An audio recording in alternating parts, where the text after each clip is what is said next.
Spring, 1946. 10 months after the end of World War II, an explosion rocked the Pacific off the coast of Hawaii. America had just destroyed one of Japan's most advanced weapon systems. I was a lookout. When I got to look through the periscope, it was a monster, believe me. Rather than a belated attack against the defeated Japanese, the sinking of this top-secret submarine was a preemptive measure for the looming Cold War, a brazen decision by the Americans to keep the sub out of Soviet hands. The plan worked, and the weapon lay undisturbed at the bottom of the ocean for 6 decades.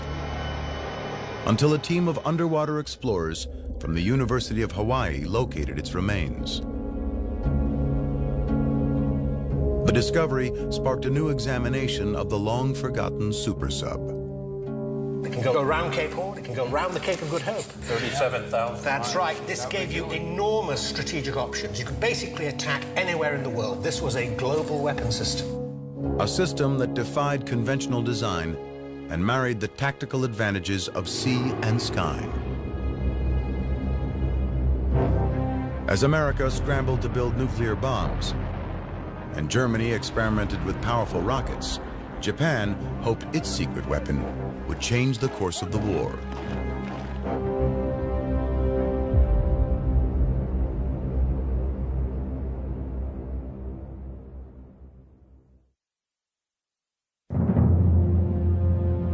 (1941). 6 months before the attack on Pearl Harbor, the Japanese Imperial Navy dominated the Pacific. The Japanese strike in December 1941 because they see it as a window of opportunity. Japan temporarily has the most powerful navy in the Pacific. Let's cash that in. The Japanese plan was simple. Hit hard and knock the Americans off balance. They believed this would force an American retreat, leaving Japan as the sole superpower in the region. The architect of Japan's Pacific strategy was Harvard-educated Admiral Isoroku Yamamoto. Yamamoto had mixed feelings about the campaign. In terms of his own personal opinions, he was very much against a war with the United States, which he felt was essentially unwinnable. But at the same time, in his capacity as Commander-in-Chief of the Combined Fleet, he felt he had to come up with some kind of strategy to make a Japanese war on the United States a viable proposition. But nobody realizes more than he how wrong it can all go. That's quite right. And his gambler's instinct tells him that it will have to be very long odds.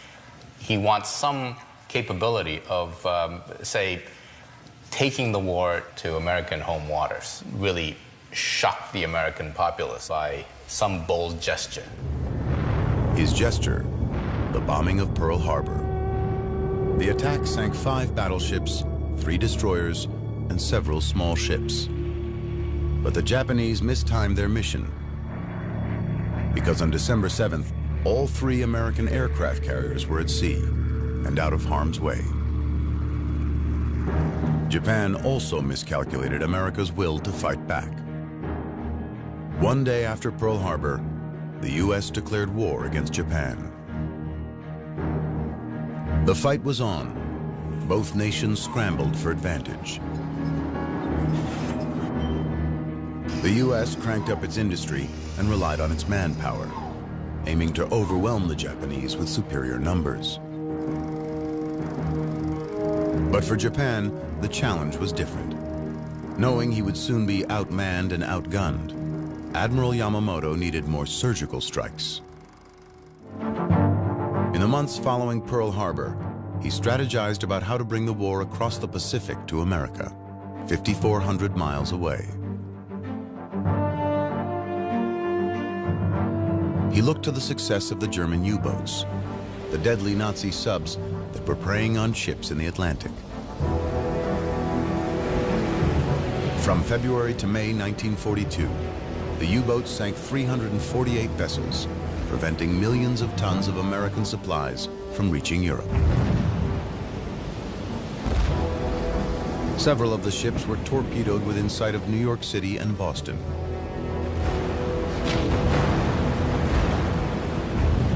If German subs could terrorize the U.S. East Coast, could Japanese subs do the same in the West?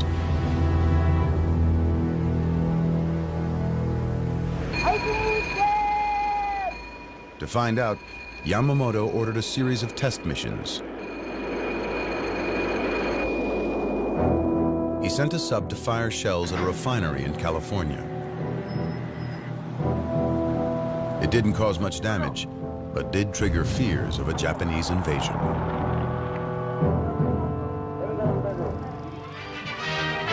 Along the Pacific, the hunt is on for the Jap submarine that brought the war to U.S. soil.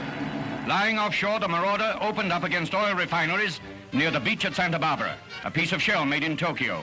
It did little harm, but it was the first fired in this war against our own shores.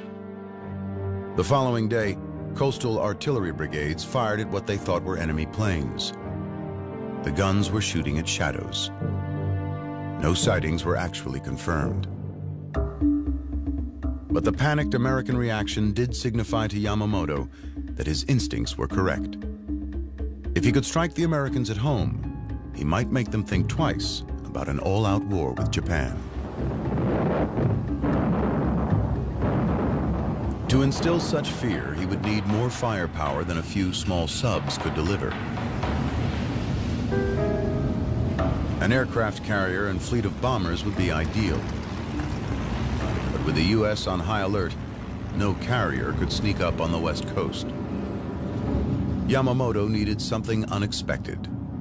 His solution, a superweapon that would unite the firepower of an aircraft carrier with the stealth of a submarine. If it could be built, his machine would rewrite the rules of warfare. The concept of putting a plane on a sub wasn't new, but conventional submarines of the day were only capable of carrying one small plane for reconnaissance and targeting. Yamamoto wanted sub-launched airplanes that could be used as an offensive weapon, not just a scout. He ordered another test mission. This time, a small submarine-launched aircraft dropped firebombs over Oregon in the hopes of sparking a forest fire. The fire failed to catch, but like the Santa Barbara mission, it confirmed that a submarine could slip past U.S. coastal defenses and strike unsuspecting civilian populations. To be able to reach your destination and launch an air attack undiscovered, undetected, would give the Japanese an advantage that no other Navy, that no other Air Force had during the war. Yamamoto ordered his engineers to design a fleet of underwater aircraft carriers capable of sailing undetected across the Pacific, launching squadrons of high-tech bombers to attack West Coast cities, then disappearing without a trace. The admiral even expected his subs to be able to reach the East Coast. He hoped to terrorize America with attacks on New York City and possibly even Washington, D.C.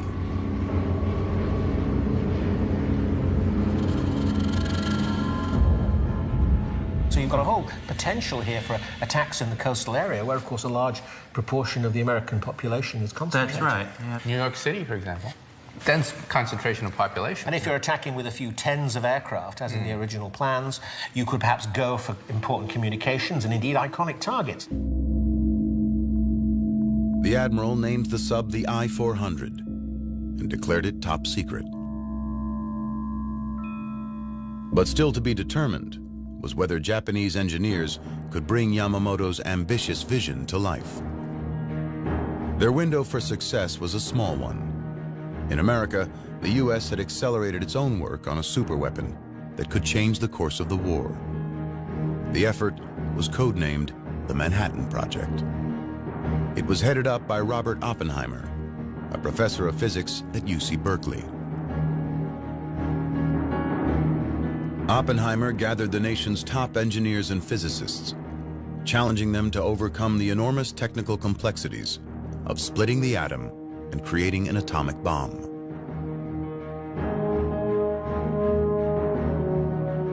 The Americans worked at a furious pace, fearing that the Germans and Japanese were moving forward with nuclear bombs of their own.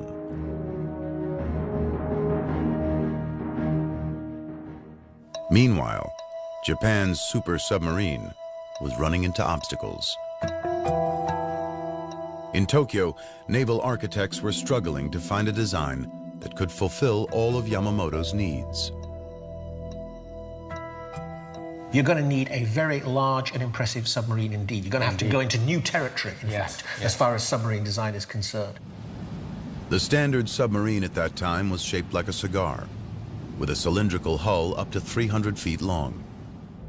But no one knew whether that conventional design would be able to support a heavy hangar and 3 attack airplanes. You're going to need a very large hangar beginning there, moving past the superstructure, and ending up about there. What do you do with the navigational area here? You have to move it to the side of the ship and on top as well. So that's a lot bigger. These contain very large aircraft. That's not long enough. So you need a much, much longer flying off deck.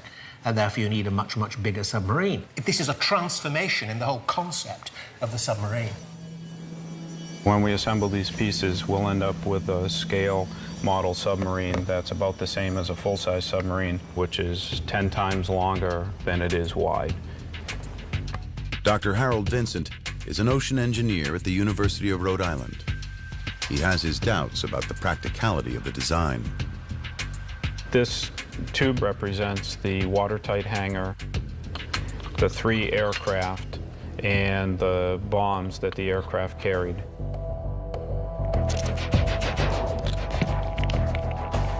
So we'll seal off the end of the hangar here. So let's see what happens when we put it in. Okay. Oh, geez. So that tilts right over with that on top. Capsizes right over and sinks. So therefore, they had to come up with some other method to be able to put a heavy hangar with all that aircraft up high out of the water. Adding the hangar to a conventional sub clearly wasn't the answer. The next seemingly obvious approach would have been to scale up the size of the central cylinder to lower the center of gravity.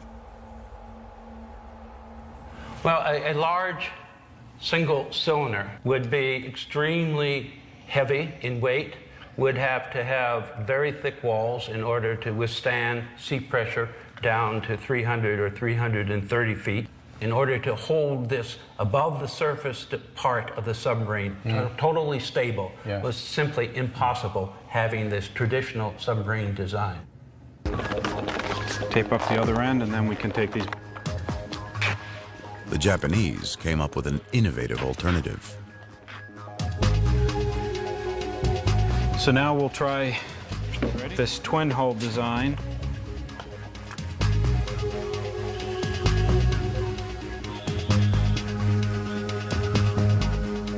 Now, it's pretty stable.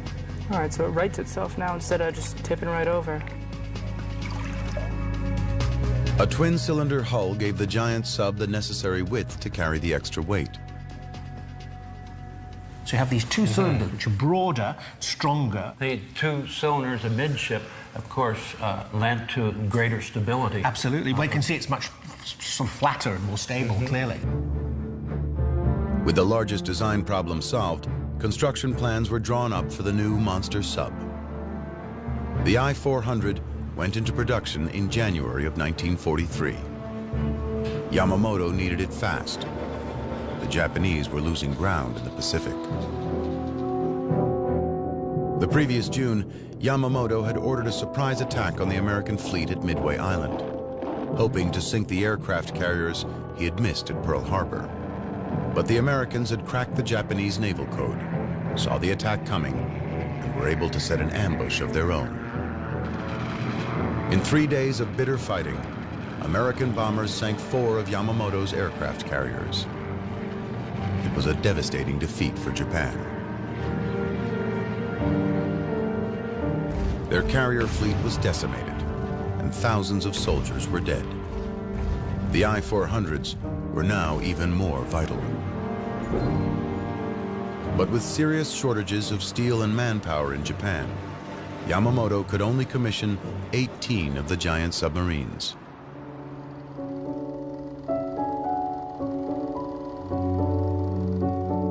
With work on the first I-400 underway, the Japanese Navy began development on the secret bomber that would be carried in the watertight hangar on the deck of the sub. The plane was called the Seiran, meaning mist on a fair day.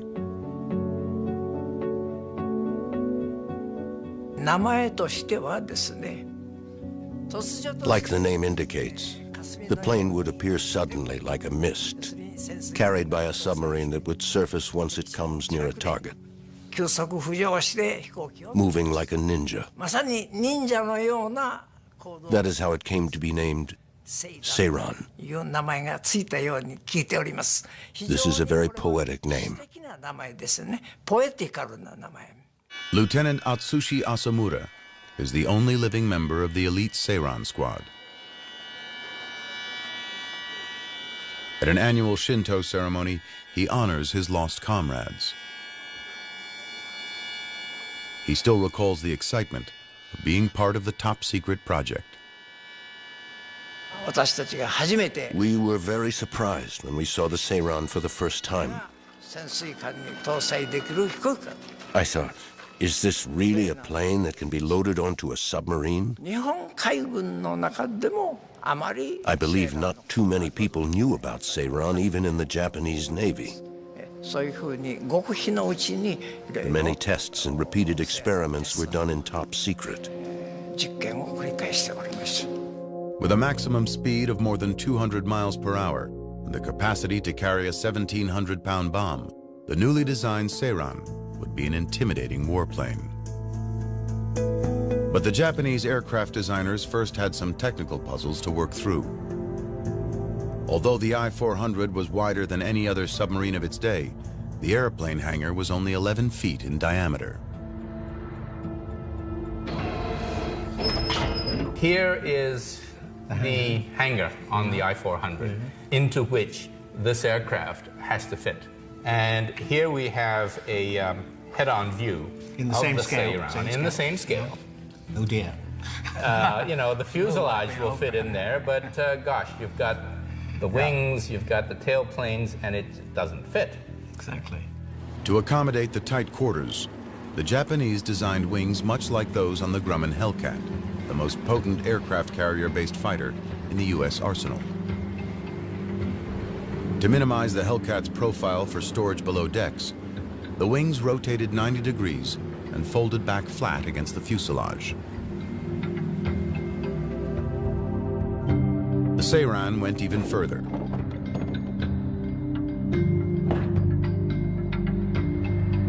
It had a tail fin that folded down to reduce height. When we do all of that, it fits very neatly. Very neatly. But there was still one major problem the Japanese designers had to solve. Before the Seirans could be launched, their engines had to be warmed up, a process that took up to 20 minutes. Starting the engines in the hangar with the vessel submerged would have exposed the crew to deadly carbon monoxide fumes. But warming the engines on the surface meant exposing the sub to radar and air attacks.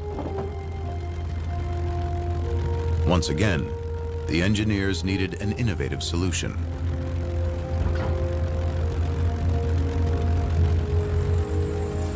At a small airport in Connecticut, former Air Force gunner Craig McBurney knows all about the problems of warming an engine before takeoff.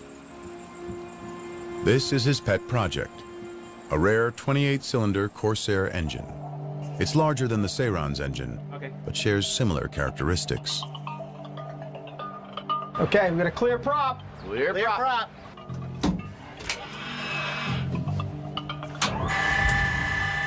As with many World War II era aircraft, starting the engine cold is a haphazard and messy affair. Right about now is when we start using bad language.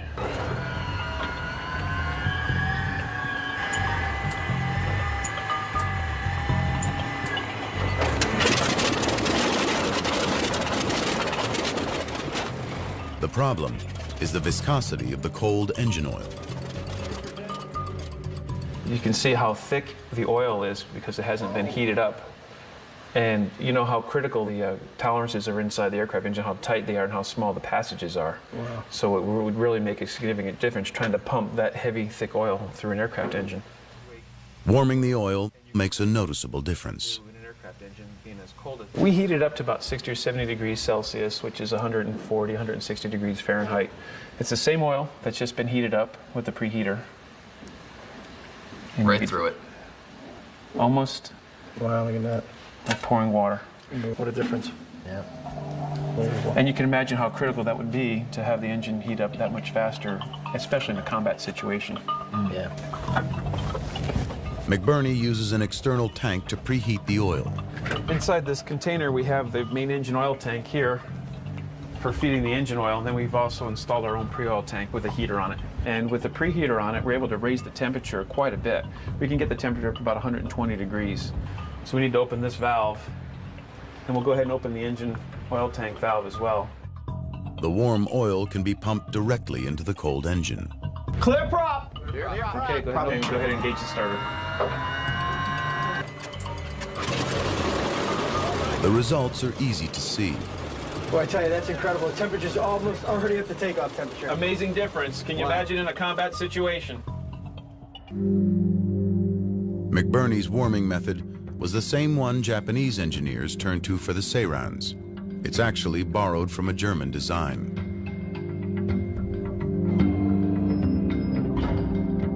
With the engine oil pre-warmed, the plane could be rolled out of the hangar onto the launch ramp. The engine started. The wings, tail, and horizontal stabilizers unfolded and locked into position.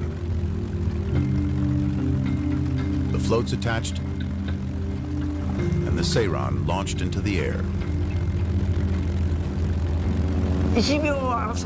We would train very hard, trying to shorten the time it takes for the launch, even by a second. The first plane launches, then the second, and then the third. The goal is to launch all three planes as fast as we can.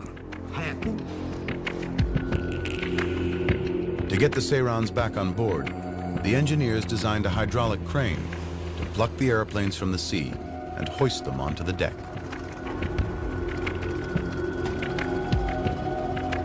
With all the design problems solved, it looked as if the Japanese would be the first to get their superweapon into the war.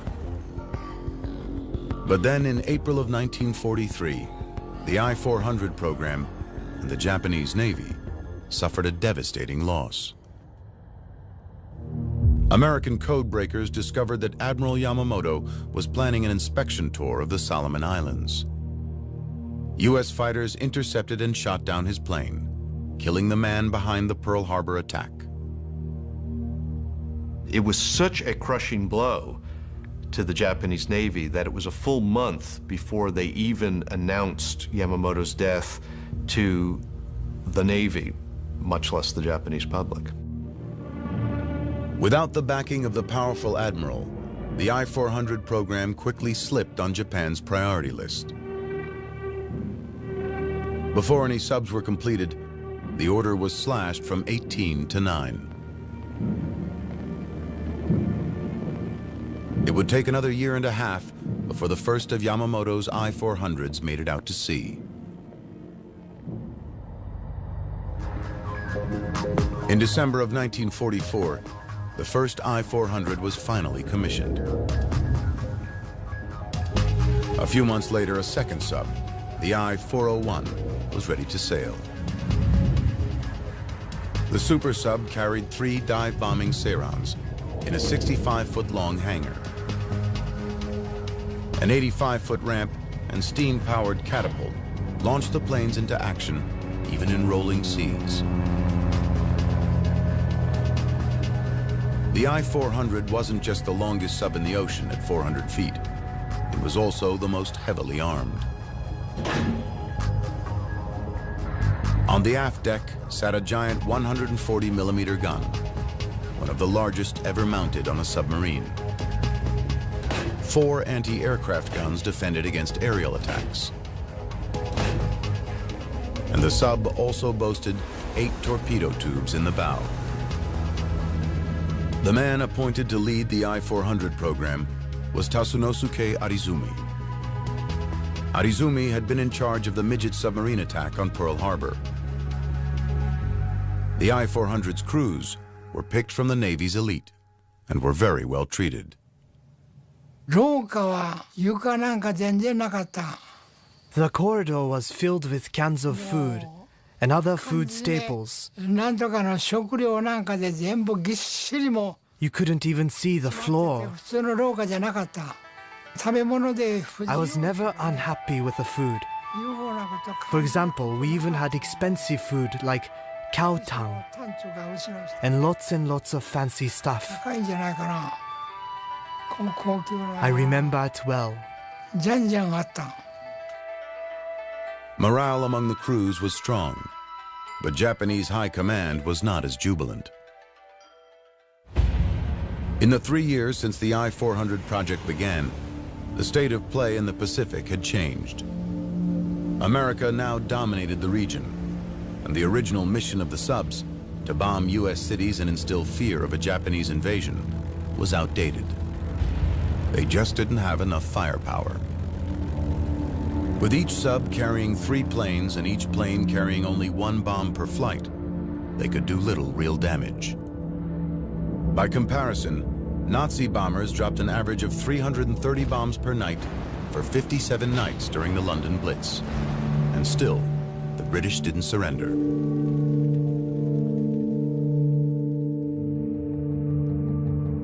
With a conventional bombing raid on U.S. cities out of the question, the Japanese needed another mission for the I-400s. They considered all options. As the Japanese were becoming frantic for any means of inflicting more pain on the United States in an effort again to slow our advance or get us to negotiate a peace, the Japanese considered using germs against American cities.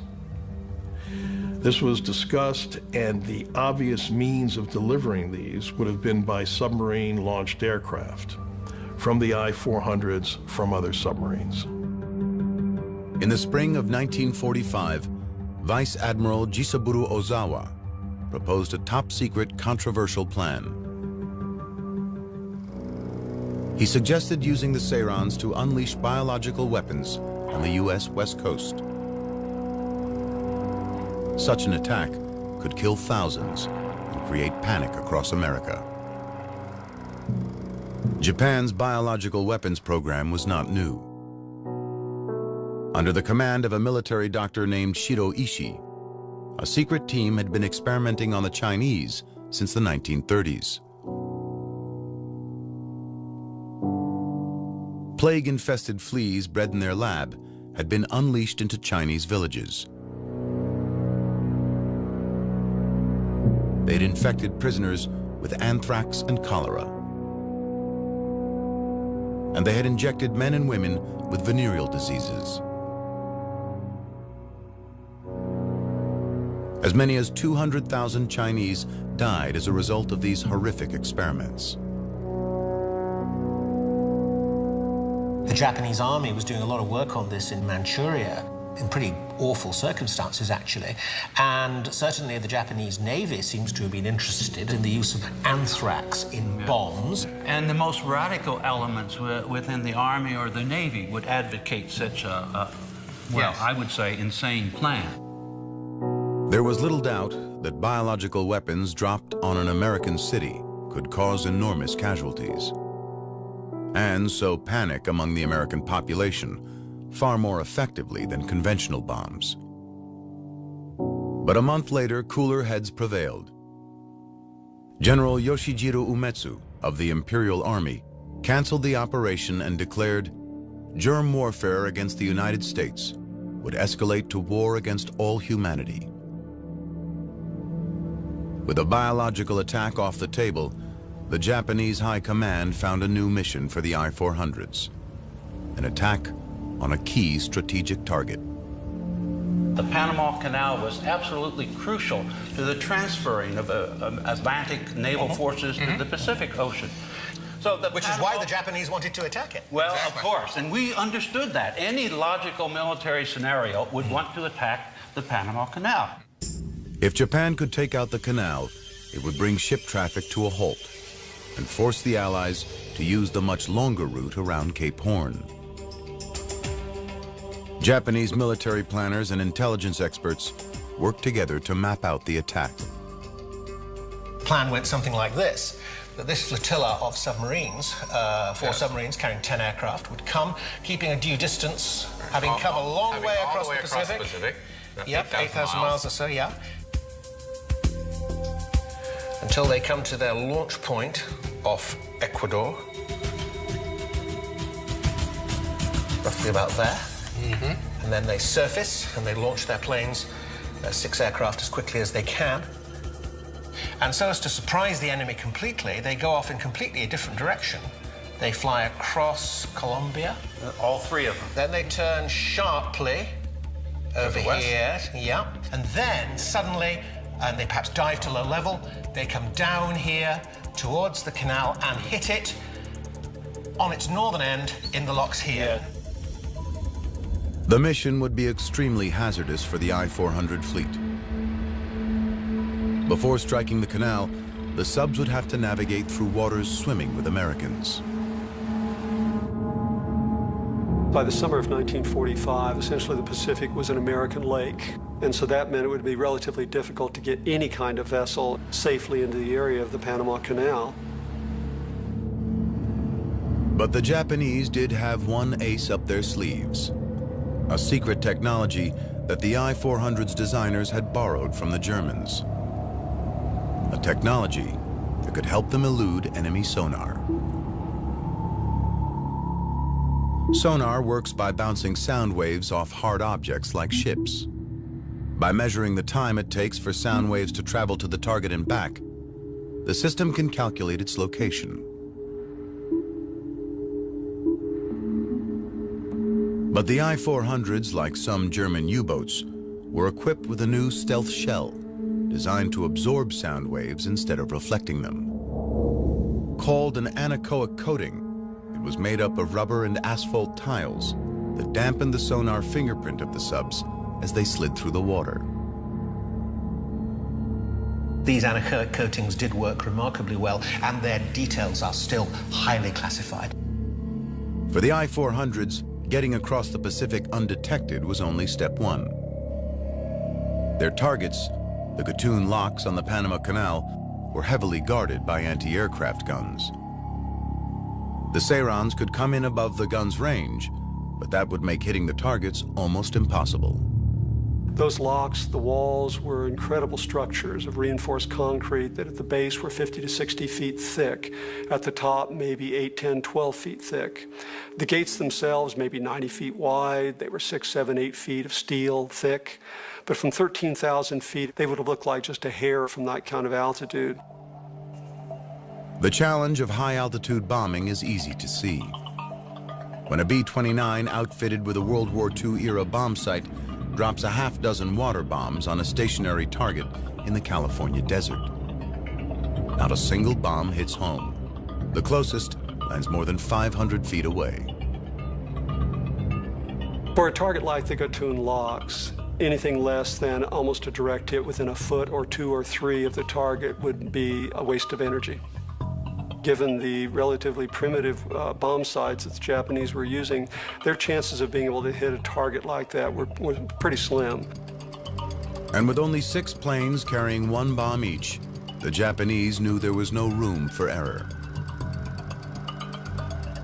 Keeping with Japanese military tradition, a decision was made to turn the attack into a one-way trip. The pilots were ordered to go kamikaze. By that point in time, just about all Japanese air missions were being flown as kamikaze missions, one-way missions, and the plan was to do the same here. Given our lack of resources at the time in Japan, we had no choice but to go kamikaze.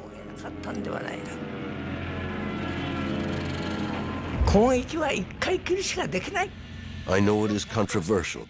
Some people are against it. But I think we had no choice at the time. We knew we probably couldn't hit the target even with multiple bombs. So going kamikaze was our only chance.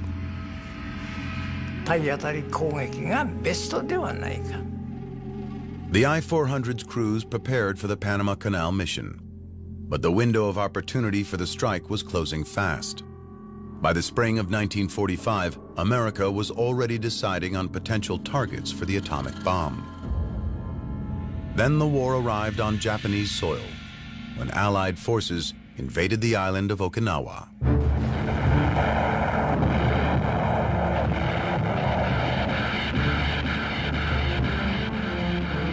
"82 days of brutal fighting left more than 100,000 Japanese troops dead and thousands of aircraft and combat ships destroyed. Vice Admiral Ozawa realized that a raid on the Panama Canal would be too little too late. The majority of American forces were already in the Pacific. So Ozawa changed the I-400's mission yet again. The new target was Ulithi Atoll, a staging area for the massive U.S. fleet preparing to invade Japan.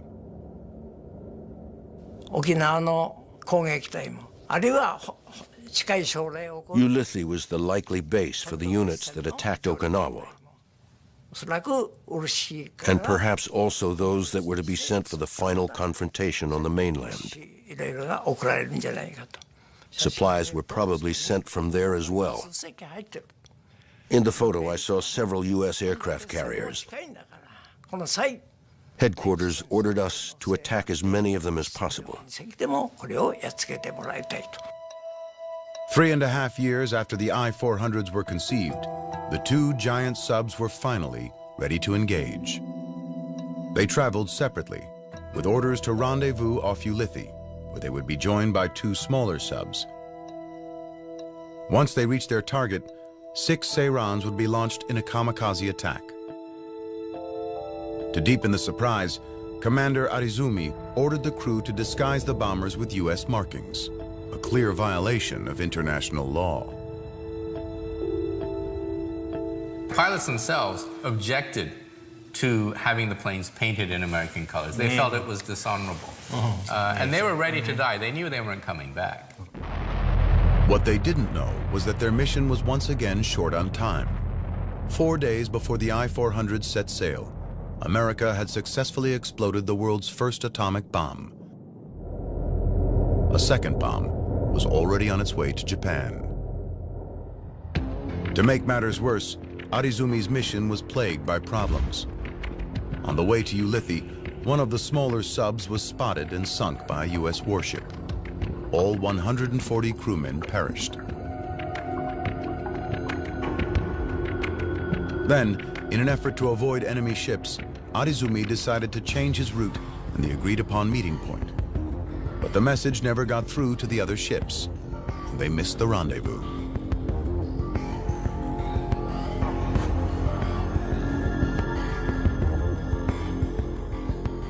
As the I-400 and I-401 scrambled to regroup and renew the attack, shocking news came over the radio. The American superweapon had blown the war wide open. On August 6, 1945, an American atom bomb annihilated the city of Hiroshima, killing as many as 80,000 people. On August 9th, a second bomb decimated Nagasaki. 40,000 died, and the city lay in ruins. 6 days later, Japan surrendered to the United States.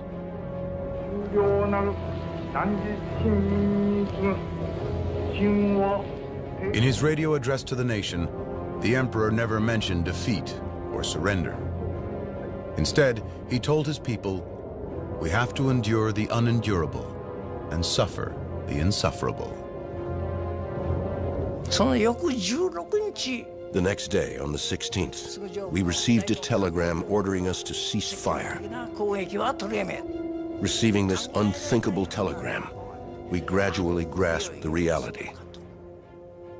From then on, the real drama began on board. There was no concept of surrender and remaining alive in the Japanese Imperial Navy at the time. The captains of the two I-400s reversed course and raced back toward Japan. Neither wanted to give up his prize ship nor suffer the humiliation of being captured in enemy waters. Worried about retribution, Arizumi ordered the crews of the two subs to dump their US-marked Seirans into the ocean. They did so, destroying the evidence just in time. On August 28th, two US destroyers discovered the I-400. The captain surrendered peacefully. 20-year-old Harry Arvidsson was one of the first Americans to board the giant sub. As we approached the submarine and saw what it was, I thought to myself, man, that's the biggest thing I ever seen. The next day, August 29th, the American submarine USS Segundo located the second Japanese sub. The I-401 was carrying Fleet Commander Arizumi, a man who didn't know the meaning of the word surrender. Carlo Carlucci was a quartermaster on the American sub.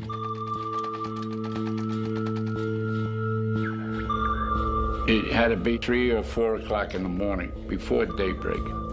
That was when they picked it up on the radar. They didn't know what it was until they got fairly close. Sugio Yata was a young sailor on the I-401. We didn't want to give up this magnificent ship to the US. We thought it's a shame for it to be captured. Though the war was over, surrender did not come easy for the prideful Japanese sailors. Things were hot and cold. You never know, yes or no, were they going to shoot, not shoot. We were heading back to Japan, but we talked about how to prevent the Americans from taking the sub. So we talked about sinking it near the coast. But before the Japanese could carry out their plan, the sub's engines temporarily failed. The Segundo signaled for the massive sub to surrender. Arizumi refused. Several tense hours passed, with the Segundo's weapons trained on the I-401. Maneo Bando remembers the capture.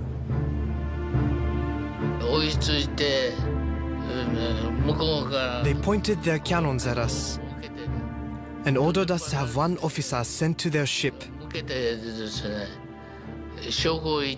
We thought, what do you mean, send someone? You send someone to come get us.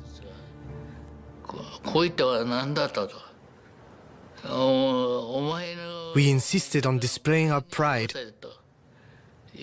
and dealing with them man to man.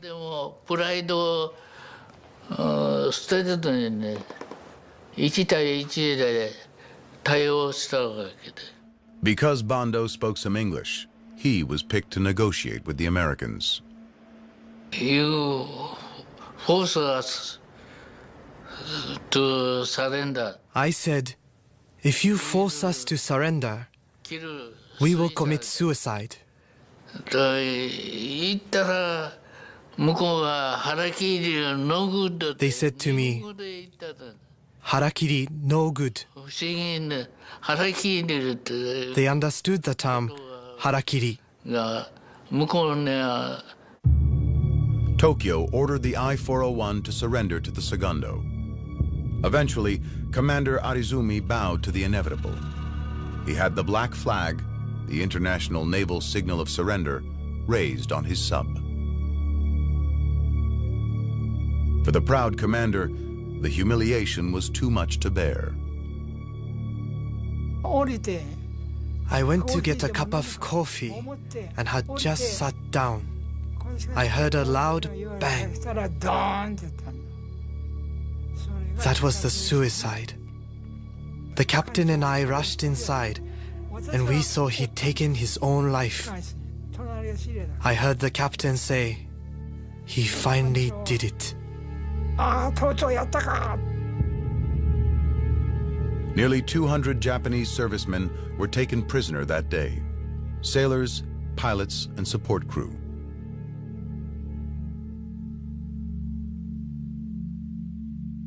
The American submariners seized control of the giant sub and quickly realized it was unlike any vessel they had ever seen. For machinist Paul Whitmer, the double hull design was a particular surprise. Lo and behold, we get to the engine room, and there's a doorway to the neighbor's room next door. What the heck's going on here? So we take a peek in there, there's another set of engines in there. The port and starboard engine rooms. We find out that there were two hulls bolted together. There were two submarines alongside each other. The Japanese crew remained on board, but with 6 Americans now in command. I had a 45, we all had 45s, and I had an extra clip of bullets in my jacket pocket. That's all. If I had to use it, I would have used it. Oh, it was very tense. No one trusted anybody. We didn't know what to expect. We could have been overtaken, lickety-split, because we were way outnumbered. And if they decided to dive the boat, we couldn't have got out. The Americans chained the hatches open to prevent the Japanese from diving.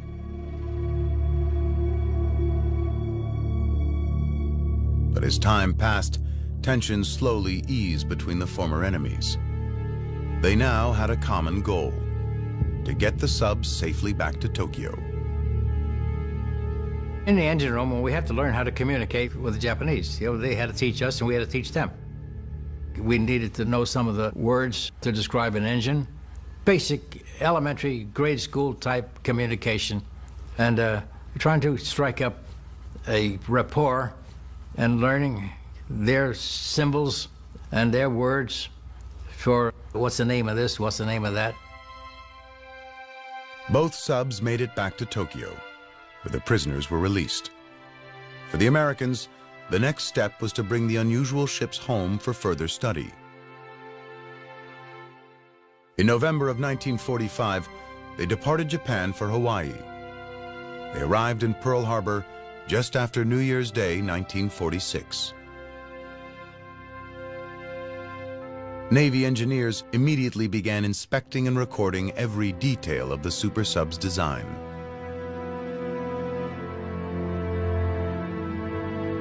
But by the spring of 1946, a new post-war reality had taken hold, and the I-400s were once again shrouded in secrecy. This time, it was the United States hiding them from the Soviet Union. Large aircraft-carrying submarines intended for strategic attack on their enemies are exactly the things you don't want the Russians to have. And this is now the Cold War. That's right. Beginning, yes. The beginning of the Cold War. Take her down before we're spotted. Worried that the Russians would demand to inspect the subs, the U.S. Navy made a hasty decision.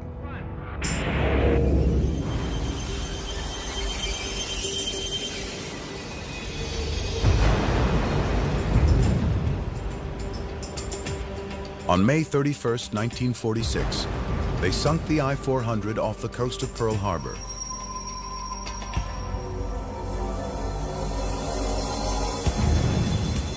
Two days later, the I-401 joined it at the bottom of the sea.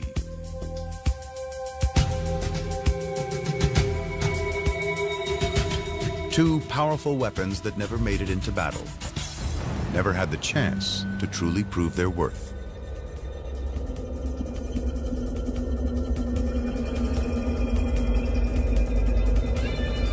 If the question is, would the I-400 operation decisively change the course of the Second World War?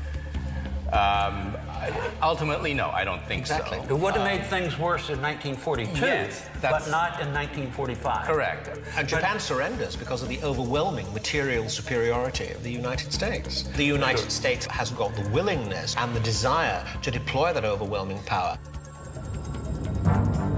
Ultimately, the I-400 arrived too late in the war to make a difference. But while its timing was flawed, its technology was ahead of its time.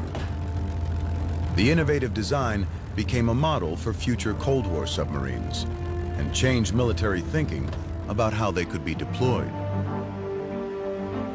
In the 1950s, a new type of U.S. submarine, the Regulus class, began patrolling the seas. It bore a striking resemblance to Japan's World War II super sub, though it launched missiles, not airplanes, from its deck-mounted hangar.